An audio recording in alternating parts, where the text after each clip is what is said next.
Hosea pasal 6 mulai ayat pertama.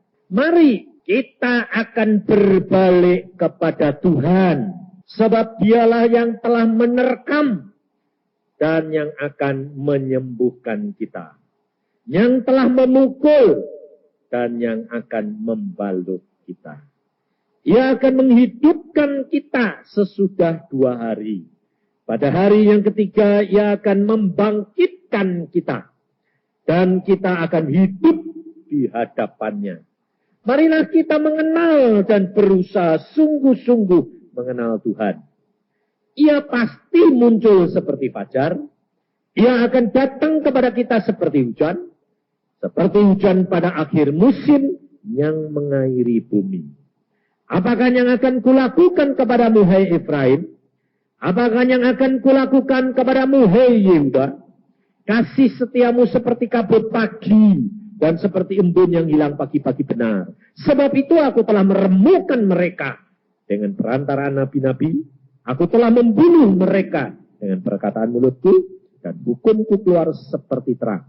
Sebab aku menyukai kasih setia dan bukan korban sembelian. Dan menyukai pengenalan akan Allah lebih daripada korban-korban bakaran.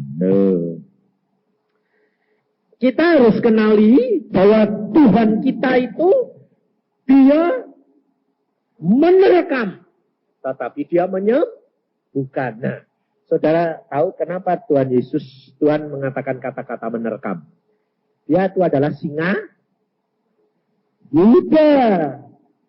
Nah, kalau di dalam Injil, di dalam suratnya Rasul Petrus, singa seperti apa? Iblis seperti apa? Singa juga, tapi mengaum-ngaum dan siap untuk... Iya, salah. Coba toh baca. Ayo baca, makanya itu belajar. Baca, beda. Yesus sama setan itu beda. Dua-dua pakai singa. Tapi beda. Ayo, di dalam 1 Petrus pasal 5. Ayat 7 dan 8. Serahkanlah segala kuatirmu kepadanya sebab ia yang memelihara kamu. Sadarlah dan berjaga-jagalah. Lawanmu si iblis berjalan keliling sama seperti singa yang mengaum-ngaum dan mencari orang yang dapat ditelannya. Tidak pernah dia nerekam. Saudara perhatikan. Kenapa kalau Yesus itu menerkam? Kenapa kalau iblis itu nelen? Perhatikan bedanya.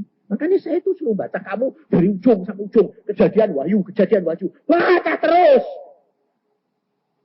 Sebabnya Yesus ini dia kuasa. Singa Yehuda yang lengkap.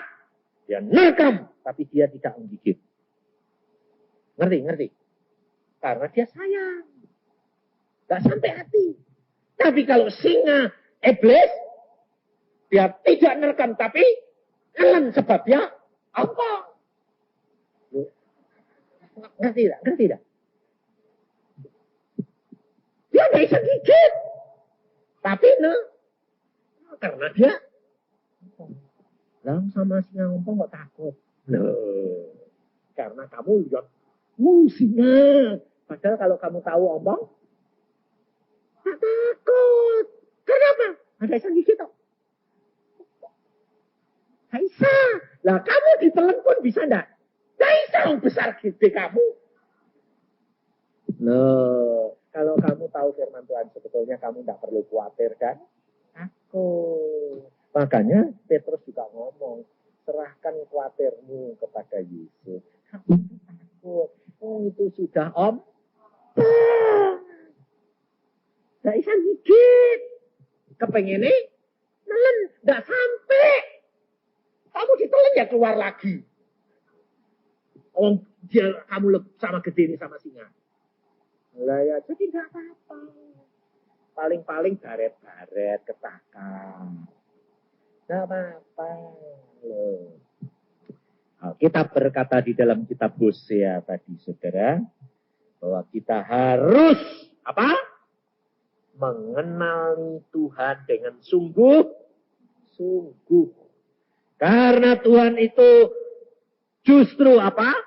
Dia senang menyukai pengenalan akan Allah lebih daripada korban-korban bakaran. Nah, saudara tidak akan dapat mengenal Allah tanpa membaca Alkitab terus-menerus dengan setia. Sebab cara kerjanya dia seperti garam. Sedikit, tapi mengawetkan. Saudara tidak perlu gini. Dia sih caranya Tuhan kerja itu kok tidak terasa apa-apa. Tahu kok diubah. Itu Tuhan. Jadi jangan Tuhan itu dimasukkan dalam otak sekepal ini. Terus kira-kira. Nah, bakal ketemu. Saudara melangkah saja. Nanti sampai dengan sendirinya. Bagaimana caranya? Tidak tahu. Yang aku tahu, Allahku pasti bertindak untuk aku. Jadi engkau tidak perlu takut, tidak perlu banyak. Mau membantu Allah. Ini yang repot tuh terus terang penolong ini repot. Penolong ini kerap kali ngajar. Penolong itu tidak disuruh ngajar. Suruh ngawasi, kalau orang perlu ditolong baru ditolong. Tapi penolong ini tidak nolong, tapi suka mendunging. Nanti kalau sudah ngomong nggak didengar, lalu pas waktu nolong kamu madang rasain lu. Malah gitu. Ini tidak boleh. Saudara ini disuruh nolong. Nolong itu jadi apa? Pasang mata, pasang telinga. Loh, saudara ini tahu gak? Rumah tanggamu itu tergantung kamu. Makanya saya bilang, perempuan itu harusnya mengucap syukur. Kenapa? Karena Tuhan angkat dia penolong. Karena zaman sekarang akhir zaman ini. Penolong yang pegang peranan Roh Kudus. Dan engkau itu sudah diajar Tuhan. Roh Kudus itu disebut penolong. Ini zamannya akhir. Ini zaman perempuan. Kenapa Paul Ken pada waktu di Surabaya berkata. Bahwa akan terjadi pasukan tanpa wajah.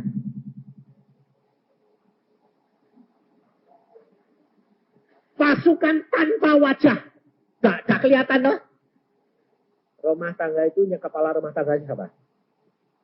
Suami. Istri. Dianggap gak? Enggak. Justru itu yang pegang peranan.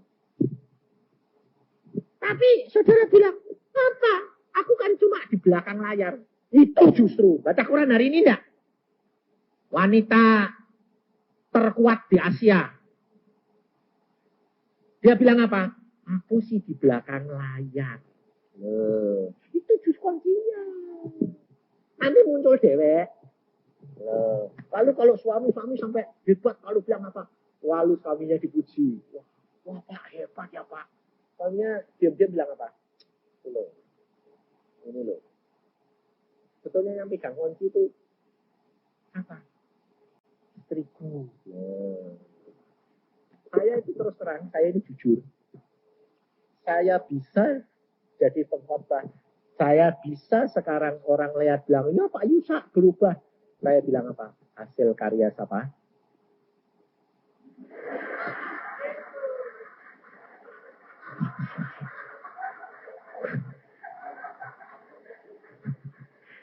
Makanya saya lagi cepetan. Karyanya Yesus.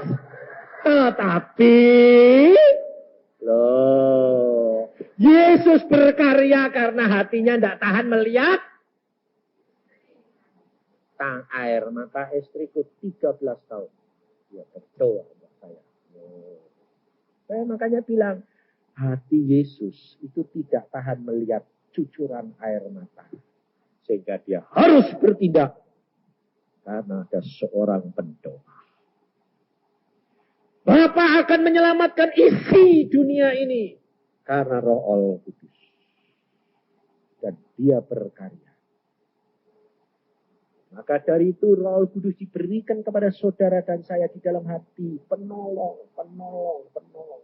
Lah saudara ini sudah punya predikat. Saudara sudah punya julukan. Penolong. Tapi kok tidak belajar dari Roh Kudus. Ini saudara. Akan korupsi. Saya menikmati.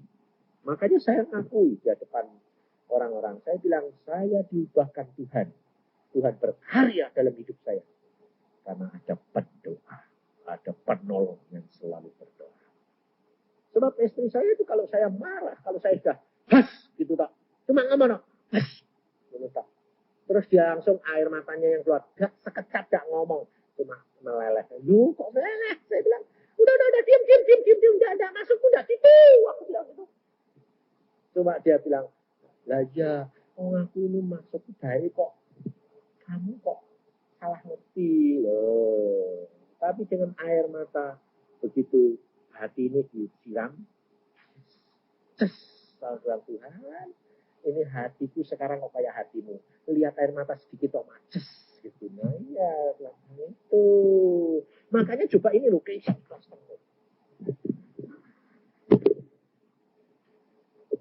Coba belajar. Istirahat sehari. Puasa. Enggak ngomong. Kalau suami, kamu kok. Coba. Nanti kan berubah. Nah, kalau kita, saudara, mau mengenali akan apa yang Tuhan itu mau lakukan, dan itu harus saudara praktek. Saudara harus setia dalam perkara yang kecil. Bahwa segala perkara yang menimpa, itu kamu terus di sini loh, di program. Caranya gini loh, saudara. Kalau saudara sudah mulai ada dikasih pikiran-pikiran dengan iblis mengenai gini, ini nanti gini, kemungkinan gini, resikonya gini. Itu kamu ngomong. Ngomong sendiri. Di dalam pikiranmu dan hatimu. Allah punya rencana yang baik bagi saya. Tidak ada rencana Allah yang tidak baik bagi saya. Pasti baik. Meskipun tidak enak.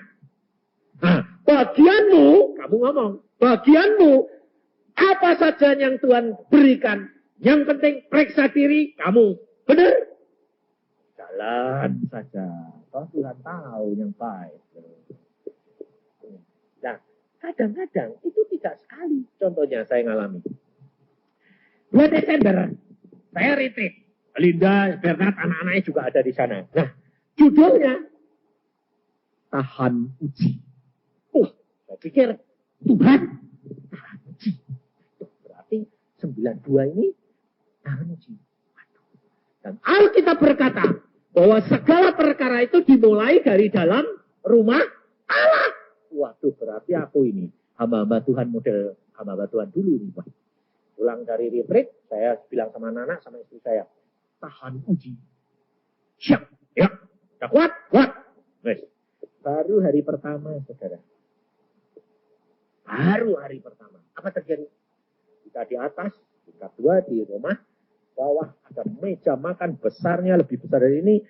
Kacanya tebalnya itu 10 mili. Ribbon, bagus.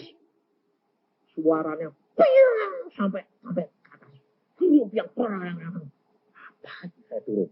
Di tangga. Seluruhnya kaca semua pecah. Berantakan. Saya bilang, hah? Kira-kira dari sini langsung mau turun sini enggak? Hah? Loh, mau turun enggak? Mau turun. Kalau enggak, itu orang sudah mati. Ya betul dong.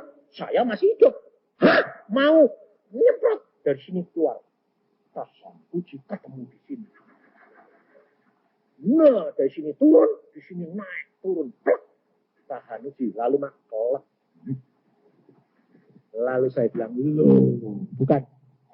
Marah tapi saya bilang, itu harganya mahal loh. Iya Pak, tahu enggak ratusan ribu? Iya Pak, kok enggak hati-hati?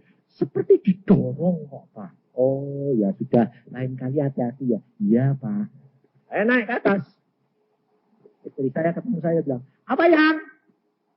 Kaca meja makan pecah. Hah? Turun. Anak saya. Tahan uji. Wah. Langsung istri saya, iya ya, ya sudahlah. Wes, menang dah. Menang. Sore, besoknya pergi makan. Saya bilang, dah yuk makan, keluar. Kita makan habis pelayanan, istirahat, makan. Semua satu rumah. Nah, istri, anak saya pergi semua, kita pembantu di rumah. Pulang-pulang setelah 2 jam. Rumah saya penuh asap. Si kobong apaan? Kok gosong apa? Apa ini? Kok asapnya kuat? Penuh. Gelap gini. Maaf Pak, kenapa? Setrikanya lupa ngangkat. Lalu tempatnya kebakaran, setrikanya gudal. Jadi kamu tahu, setrika itu sampai kayunya, sampai anunya jeblong-blong. Setrikanya gudal gandul, ini kebakaran. Di tingkat 3. Orang di tingkat bawah, sampai asap ke tingkat bawah. Nah, terus dah kebakaran. Aneh itu Pak. Gudal gandul. Langsung saya bilang, puji Tuhan, tahan uji. Semua bilang, aduh Tuhan, luar biasa. Yang pertama sudah menang, yang kedua lebih parah. Menang lagi. Saya bilang, aduh Tuhan, terima kasih. 2-0. Lalu semua mesem-mesem, tahan uji. Tapi seluruh rumah jauh kebakaran. Sampai pakaian-pakaian jauh. Wah ini kamu nih mesti nebus. Saya bilang, apa Pak? Pakaiannya cuci semua nih. Jauh semua kok. Semua jauh. Ya enggak apa-apa Pak. Tapi ya ada sekaligus tuh Pak. Ya. Saudara tahu terus sorenya yang anak-anak ada latihan band nganter. Jarak 2 kilo sejam enggak pulang-pulang. Pakai mobil kijang, nomornya saja masih merah. Baru grade. Baru 14 hari. Saya bilang, ini kok Denny kok enggak pulang-pulang ya? Istri saya bilang, wah, tahan uji. Bel berbunyi. Pak, cepet dong Pak. Kenapa? Mobilnya tarik. Hijaunya tabrakan. Ambiar Pak. Hah? Ambiar gak? Iya. Ditarik Pak. Lu kamu beres gak? Beres. Tahan uji. Bawa ke bengkel berapa? 1,5 juta. Saya bilang, terima kasih Tuhan. 3-0. Habis pulang sembahyang semua. Terima kasih Tuhan. Kamu enggak cengel? Enggak. Semua beres. Tetap syukur. Puji Tuhan. Tahan uji. 3-0. Aduh Tuhan. Saya pikir. Nah, cukuplah Tuhan. Sudah 3 kali. Apa lagi nih? Belum. Besok pagi-pagi. Saya tuh kalau pagi sama istri keluar. Di depan tuh ada kolam. Isinya itu ikan mas yang dulu kecil-kecil sekarang sudah sekiloan. Ada 30 kilo. Saya lihat, wah kalau ngasih makan seneng. Si Im pernah hantar, wah rame. Pagi itu, kok sepi. Kok sepi. Saudara tahu, terus pembantunya dari bawah bilang, maaf Pak, tadi sore dibersihkan, embernya sama seroe kelupaan di luar. Jadi diangkuti orang. Terus istri saya bilang, tahan uji. Dan itu yang paling suka istri saya. Lalu dia sembahyang. Tuhan, ini tinggal sedikit bagaimana? Tuhan bilang, diambil, goreng, makan. Lalu istri bilang, ambil, goreng, makan. Pembantunya bilang, Bu, kasihan dong Bu, itu sudah dipiara lama-lama. Tuhan berkata, nanti malam, besok, pagi-pagi itu orangnya datang lagi. Masa Bu, sudah datang, masa datang lagi? Ya sudah, kalau kamu tidak percaya, buktiin. Nah, di depan kolam itu ada kamar. Kamar itu ditiduri hamba Tuhan, Rawan, Ubaja Rawan. Sama temannya satu. Saya bilang, Wan, nanti malam kalau dengar krecek-krecek bangun ya. Oke Pak. Tadi malam dengar enggak? Dengar, tak pikir kucing. Kamu tahu enggak ikan segitu banyak digotong lagi tuh. Tinggal kira-kira cuma 10 kilo. Nah, ya, beres. Saudara tahu, jam setengah 3 orangnya balik. Si masuk ke kolam itu kan tinggal sedikit kan, jadi agak rame. Guduk ya. Kalau banyak kan tinggal sekuk. Ini kan tinggal sedikit kan dikuras. Nah, si rawan ini dua-dua ini sama temennya ini bangun. Tapi enggak teriak, malah ngintip. Ngintip malah lihat caranya piye to Nabi. Sajam. Lah yo sajam baru sadar. Loh, kok dibiarke kan yo entek. Terus ngomong bilang, "Yo kukut kabeh." Lah ya dikukut entek wong mlayu. Bare besok saya bangun tinggal kecil 2 loh kok dadak. Tinggal kecil 2. Lah aku muni, "Wan, tadi malam kamu dengar?" Dengar, Pak. Tapi sadar baru sajam. Loh kamu bangun Pak, ngintip. Mbok bengok Wan. Nah, Isa itu Pak, Isa lihat, kepengen delok. Tuhan, saudara tahu. Lalu aku bilang, Tuhan, 4 kali loh Tuhan. Apalagi Tuhan. Selesai. Kalau Tuhan belum ngomong, siap-siap. Maka dari itu saudara, orang hidup. Tapi jangan khawatir, kamu tidak akan dituntut seperti saya. Kan Tuhan mengukur kekuatannya lain-lain. Kamu jangan lalu bilang gini, Tuhan aku tidak kuat, jangan kayak Yusuf bodoh. Jangan kamu bilang Tuhan, engkau akan mengukur ya, lain-lain dong Tuhan. Jadi kamu bisa lebih sedih, bisa lebih. Loh, tergantung Tuhan tak betul tak? Lah, kalau kamu gagal, molor tak? Molor, salahmu dewek. Loh, tapi kalau kamu cepat anggap, bertobat, jadi cepat. Tuhan itu luar biasa. Dan apa terjadi, saudara? Kita mengucap syukur, kita memuji Tuhan. Aku bilang apa? Tuhan lebih tahu sampai di mana kekuatan kita. Apa terjadi, saudara? Ngalami apa? Bonus. Paling kehilangan itu berapa? Segitu. Gak apa-apa. Apa terjadi? Saya bilang, Tuhan, aku mau ngirimi anak saya. Karena dia mau ujian akhir, ini. Baru ngomong sama Tuhan. Mau ngirimi berapa? 1.000. Apa terjadi, saudara? Baru ngomong besoknya, istri saya telepon Iin, uangmu bagaimana? Apa mau kirim? Oh, maka tidak usah kirim, mah. Kenapa? Tuhan tuh luar biasa. Kenapa? Ada orang, mah, dari Indonesia datang pergi ke Paris, Amsterdam, ke LA. Di Paris ngomong, anak Yusa. Dia bilang, ini anak Yusa ada. Pasti Tuhan anak Yusa. Lalu dia ingat anak saya itu ada di Delft, di Belanda. Oh, anak Yusa suruh berkati Tuhan. Ya. Kita tahu, dia dah tahu alamatnya, dah tahu namanya, dah tahu teleponnya. Dia sampai introkal ke rumahnya, dia bilang sama istrinya, cari orang Indonesia yang namanya, satu orang namanya Maria di Amsterdam. Cariin teleponnya. Cariin. Nomornya segini. Oke, dia telepon. Kamu cari anak Yusa di Delft.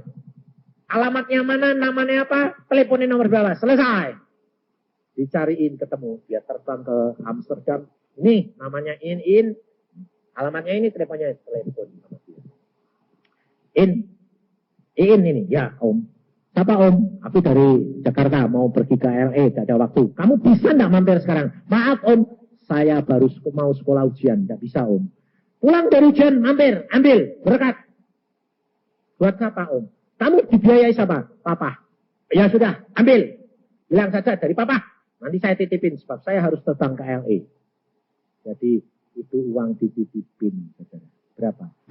2.000 US dollar. Saya mau ngasih cuma 1.000 burden, dapat dia berapa? 4.000 golden. Allah. Jadi kalau diuji sebentar itu dapatnya apa? Bonus.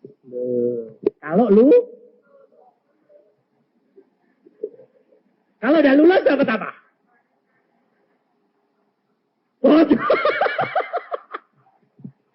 Maka dari itu saudara, kalau Allah mau melakukan segala sesuatu kepadamu, itu bukan tidak kasih. Kalau dia menerkam, dia yang menyembuhkan. Kalau dia memukul, dia yang membeban. Loh. Kau harus tanam. Allah tidak pernah berbuat sesuatu yang tanpa masuk dan tujuan. Selalu baik. Nah, kita lihat di dalam Kejadian pasal yang ke-22. Apa yang Tuhan pesankan kepada kita dan kita alami. Kejadian 22. Setelah semuanya ayat pertama, setelah semuanya itu Allah mencoba Abraham. Saudara perhatikan. Di sini sebetulnya bukan mencoba, menguji. Setelah semuanya itu Allah menguji Abraham. Nah, setelah apa ini? Setelah Allah menyatakan kegenapan janjinya bahwa Abraham akan mempunyai seorang anak laki-laki, Ishak. Nah, jadi saudara perhatikan, kalau Allah menjanjikan segala sesuatu dan itu sudah digenapi, Allah selalu uji. Untuk apa? Untuk ditingkatkan lebih tinggi lagi. Loh. Jadi kalau saudara sudah digenapi, jangan lalu bingung. Loh kok ada ujian lagi? Jangan bingung. Karena Tuhan itu sayang. Loh. Lalu di sini katakan, ia berfirman kepadanya, Abraham.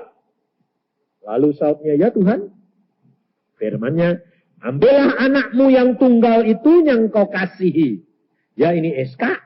Pergilah ke tanah Moria dan persembahkanlah dia di sana sebagai korban bakaran pada salah satu gunung yang akan kukatakan kepadamu.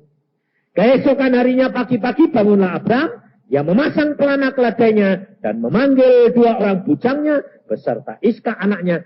Ia membelah juga kayu untuk korban bakaran itu. Lalu berangkatlah ia dan pergi ke tempat yang dikatakan Allah kepadanya. Perhatikan.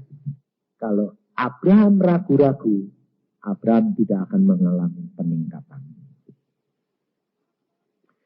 Abraham tahu itu Allah berfirman. Dia aminkan. Dia lakukan tanpa banyak memikir. Dan perhatikan, kenapa Abraham tidak memberitahukan Sarah? Sebab Sarah akan menjadi penghalang.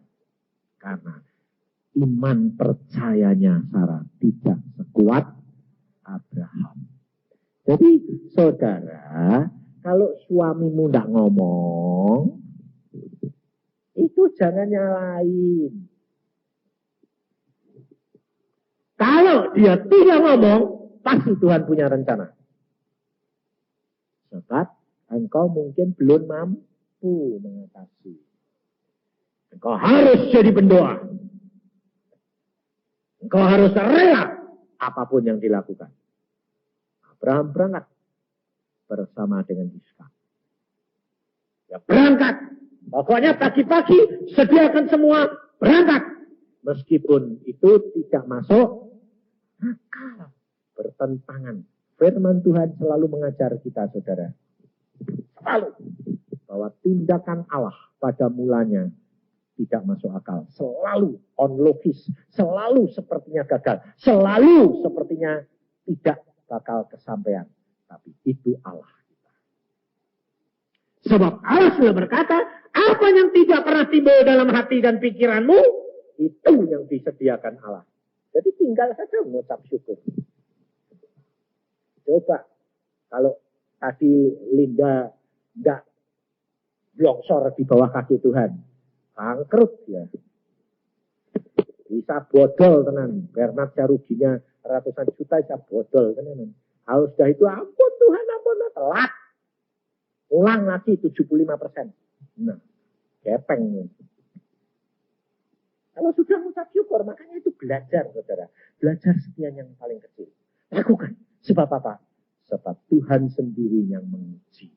Tapi kalau Tuhan menguji, jangan saudara batasi.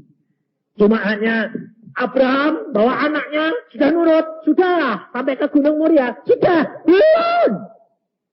Harus sampai kepada setiap firman Tuhan digenapi. Bawa ke atas gunung, korbankan anakmu sebagai korban bakaran. Potong. Dan Yesus Allah ngomongnya jelas sekali. Bawa anakmu yang kau kasih. Loh. Malah itu ditekankan. Loh, kalau bawa anak yang dibenci gampang toh? Tapi kalau bawa anak yang dikasihi, sengaja ditekankan. Bawa Iska anakmu yang kau kasih. Potong. Nah, saudara lihat ayat yang ke-12. Ayat 11. Tetapi berserulah malaikat Tuhan dari langit kepadanya, Abraham, Abraham. Sautnya, ya Tuhan. Lalu ia berfirman, jangan bunuh anak itu. Jangan kau apa-apakan dia. Sebab telah ku ketahui sekarang bahwa engkau takut akan Allah. Dan engkau tidak segan-segan untuk menyerahkan anakmu yang tunggal kepadaku. Bertentangan enggak ayat ini sama yang pertama? Bertentangan. Yang pertama berkata, bawa anakmu, korbankan, sembelih, bakar. Yang di sini bilang, jangan bunuh. Karena aku tahu sekarang. Oh, kenapa di sini dikatakan? Telah ku ketahui sekarang. Berarti sebelumnya itu Allah sudah tahu belum? Sudah. Tapi kenapa dia bilang, baru aku tahu sekarang? Allah minta bukti. Iman tanpa perbuatan, nol, mati. Jadi bukan Allah itu tidak tahu. Jadi kalau kira-kira kamu pura-pura tahu enggak dia? Contohnya gini. Tuhan berkata, korbankan. Tuhan enggak bakal minta anakmu itu enggak. Yang paling kamu senang sama barang. Korbankan. Berikan ini barang. Kamu lalu ngomong gini, enggak apa-apa itu kan diuji. Berikan saja, nanti kan diganti. Tahu enggak? Tahu enggak? Tahu. Diganti enggak? Ya. Sebabnya Tuhan kamu kali. Enggak mau.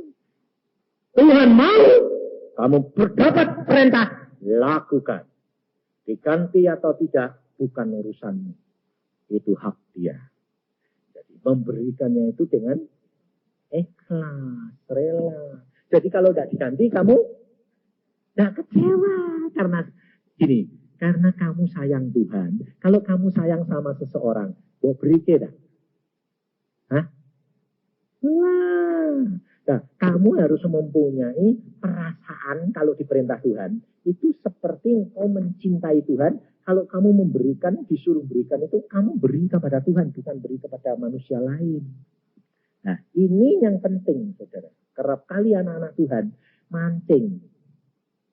Berinya punya tujuan, dibalikan salah.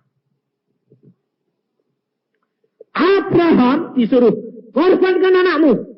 Dia tidak pernah punya pikiran gini. Nanti kan Allah hendak. Dia berkata, pokoknya aku lakukan. Apa yang Allah perintah, itu lakukan. Mati atau hidup, itu urusannya Allah. Yang malu dia sanggup lakukan segala perkara. Jadinya bagaimana? Ada urusan. Nah. Itu yang Allah mau. Jadi saudara bisa periksa diri. Kalau engkau disuruh memberikan atau mengorbankan, saudara bisa memeriksa diri. Engkau itu rela atau mancing. Itu kamu yang tahu. Kalau engkau mancing, cepat kamu bertobat. Kamu ngomong, kalau kamu nanti tidak tulus, tidak bakal diganti Tuhan. Dan jangan kecewa kalau kamu tidak diganti. Nah itu mesti ngomong. Makanya kerap kali saya gitu. Saya juga sama saja. Suruh beri. Aku juga butuh kok suruh beri. Kamu rela enggak? Rela. Kamu mengasihi aku enggak? Iya. Saya sudah beri. Ya oke. Tapi saya mikir. Ada pikiran masuk. Nah, nanti kan diganti. Malah kalau gitu enggak ada diganti. Allah itu maha tahu. Malah aku kalah kalau gitu. Enggak. Anggap saja tidak diganti. Aku rela. Malah diganti. Betul. Tapi sebelum kamu rela, tidak diganti. Ini pengalaman anak saya sendiri. Dia senang sama seseorang. Dia bilang, Tuhan, aku minta ini aja. Tuhan bilang apa? Boleh. No. Boleh. Tuhan. Dia lalu ngomong sama saya, Bapak Pak, ini mungkin jodohku, Pak. Kok mungkin apa? Nah, Tuhan bilang, boleh. Tuhan bilang, boleh. Belum tentu. Saya bilang. Sembahyang lagi. Doa puasa. Wah, doa puasa. Seminggu. Keluar, dia bilang apa? Oh iya, Pak. Kenapa? Itu yang nomor 2. Nomor 2 piye? Ada yang nomor 1. Kalau kamu nurut aku, yang ini nomor 1. Yang paling baik ini. Nomor 2 ini, karena kamu kepingin. Kamu milih yang nomor 1 atau nomor 2? Yang nomor 1. Nah, kalau nomor 1 ini, nah itu tidak selera aku. Nah, kamu nurut aku atau kamu seleramu? Kamu saudara tahu? Saya bilang, ya kenapa sih nak? Kamu habis doa puasa kok batuk-batuk terus. Nah, kamu ini biasanya batuk-batuk gini di pikiran. Turun 4 kilo. Seminggu. Aku menilai, kamu ini kenapa kok turun kok 4 kilo? Batuk terus. Nah, aku dikasih yang enggak selera aku. Aku sembahyang terus tak pindah. Tuhan enggak mau ngomong, cuma ngomong. Kamu nurut aku atau tidak? Pilih. Kamu enggak nurut aku, pilih sendiri. Boleh. Aku nurut. Ya, tapi aku mesti ngalahkan keakuan ini Pak. Ya. Oh, atau setelah selesai, dia bilang, ya Tuhan aku nurut. Nah, itu caranya saya bilang. Jadi ada pergumulan, ada perjuangan untuk mengalahkan keakuan ini, saudara. Abraham juga ngalami. Jangan saudara kira kalau dia bawa anaknya, lalu jalan naik ke atas gunung, itu dengan ketawa-ketawa. Tidak apa-apa, anakku bakal tak pateni. Enak. Bayangin. Dan itu 3 sehari. 3 hari perjalanan itu. Bayangin. Kira-kira Abraham bisa tidur enggak? Tidak bisa. Dia mesti mengalahkan keakuan. Cintanya kepada anaknya. Lebih-lebih pada waktu itu. Iskak. Banyak lagi. Waduh. Makanya gini. Bayangin. Lalu berkatalah Iskak kepada Abraham, ayahnya, Bapak. Saud Abraham, ya anakku, bertanyalah, di sini sudah ada api dan kayu, tetapi di manakah anak domba untuk korban bakaran itu? Saud Abraham, Allah yang akan menyediakan anak domba untuk korban bakaran baginya, anakku. Bayangin. Karena Allah yang menyediakan, dia bohong. Enggak. Karena Allah sudah ngomong, anakmu yang harus dikorbankan. Jadi dia berkata, Allah yang akan menyediakan. Karena dia yang memerintah dan Allah yang memberi. Tetapi apa terjadi, saudara? Mengapa Allah biarkan Abraham diuji? Ayat 11. Aku bersumpah demi diriku sendiri. Demikianlah firman Tuhan. Karena engkau telah berbuat demikian dan engkau tidak segan-segan untuk menyerahkan anakmu yang tunggal kepadaku, maka aku akan memberkati engkau berlimpah-limpah dan membuat keturunanmu sangat banyak seperti bintang di langit dan seperti pasir di tepi laut, dan keturunanmu itu akan menduduki kota-kota musuhnya. Oleh keturunanmu lah semua bangsa di bumi akan mendapat berkat, karena engkau mendengarkan firman-Ku.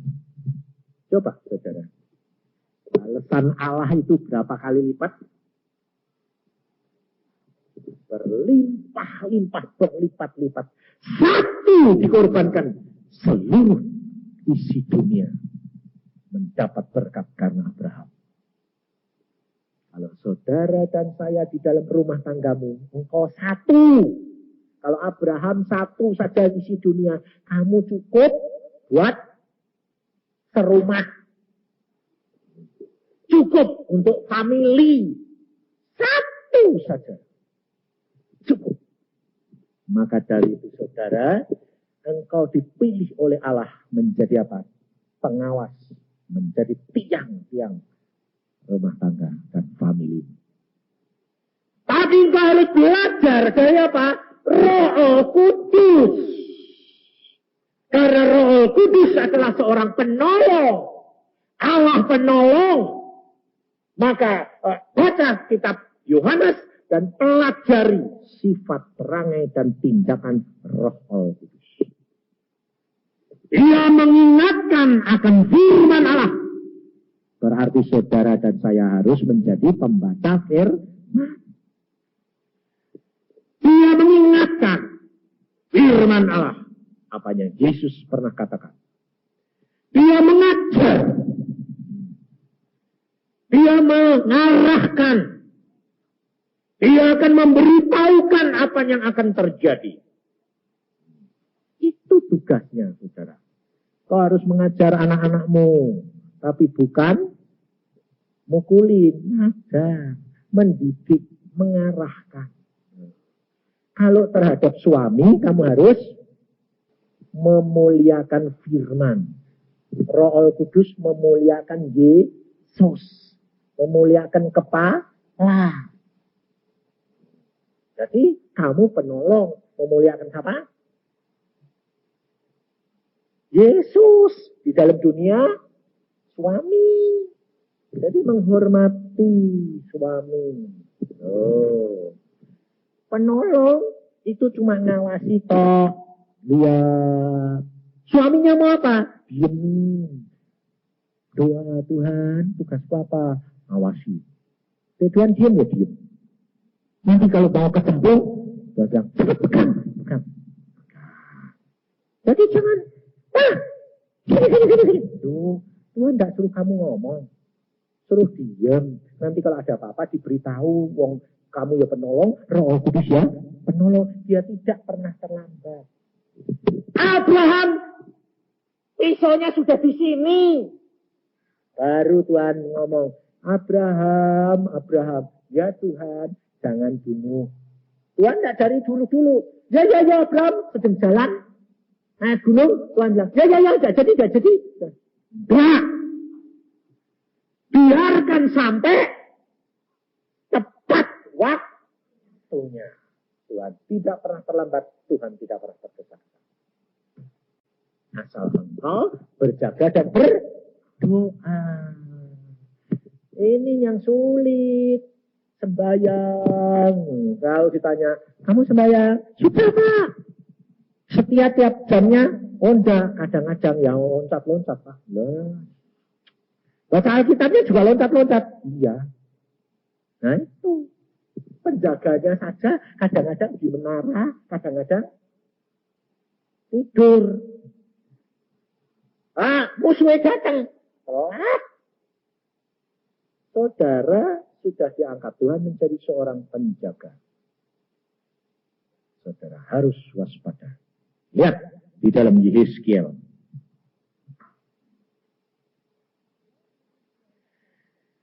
Di dalam Yehezkiel pasal 33.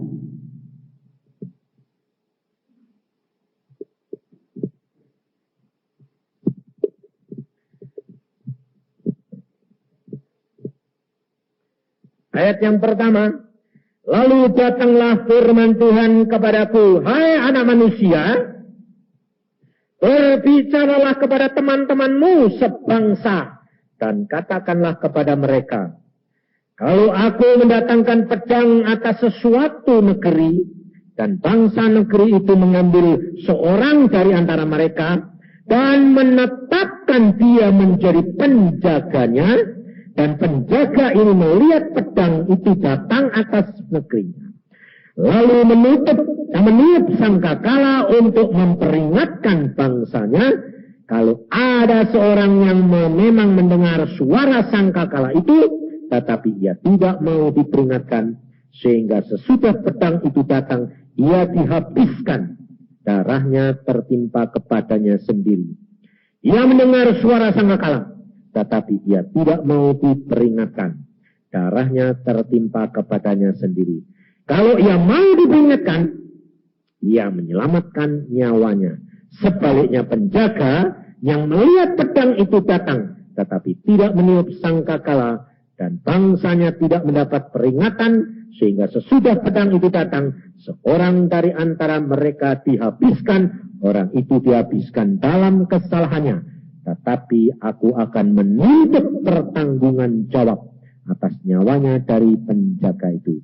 Dan engkau, anak manusia, aku menetapkan engkau menjadi penjaga bagi kaum Israel. Saudara perhatikan. Penolong itu sebetulnya penjaga ada.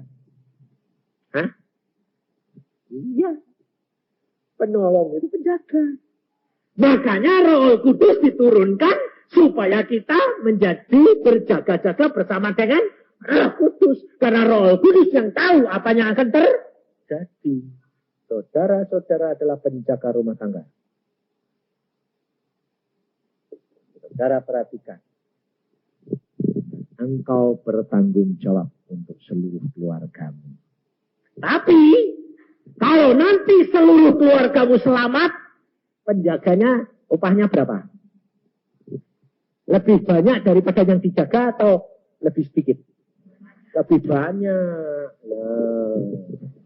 Ini kerap kali orang-orang perempuan ini lupa. Makanya saya bilang di sana itu nanti yang pangkatnya gede-gede itu banyak perempuan.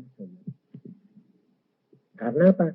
Justru penjaga-penjaga yang punya mahkota banyak. Makanya ada anak Tuhan dari Hongkong yang dilihatkan dibawa ke surga itu. Dia lihat hamba Tuhan. Ya Tuhan, ini kan hamba Tuhan penginjil itu. Nah, kok tidak pakai mahkota Tuhan? Iya, dia kehilangan mahkota. Karena apa? Dia pada waktu menginjil menderita lalu kecewa. Akhirnya aku bawa pulang daripada nanti terhilang jiwanya. Dia kehilangan mahkota. Padahal dia menobatkan orang banyak. Loh, itu Pak itu. Orang tua itu kan dulu pendoanya penginjil itu. Lah kok mahkotanya banyak Tuhan? Karena dia penjaganya. Dia setia. Dia berdoa. Tapi yang dijagain gak denger-dengeran. Dia harus nanggung akibatnya. Tapi penjaganya tetap dapat mahkota. Oh, jadi enak. Jadi penjaga ya Tuhan. Iya. Karena penjaga itu di atas lihat memperingatkan. Apa? Pedang datang. Gak nyumput. Kena kowe. Nah, kalau sudah gitu, ya rasain. Bopeng kowe. Nah, tahu. Hidup kekristenanmu ini luar biasa.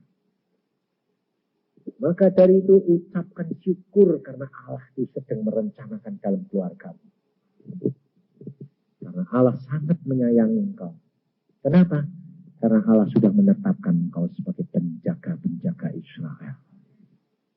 Pada waktunya nanti saudara bilang, puji Tuhan, aku bisa melihat semua hasil ini. Karya Tuhan, luar biasa. Sementara di dalam perjalanan saudara masih jauh dari menyenangkan. Tapi akhirnya engkau akan mengucap syukur.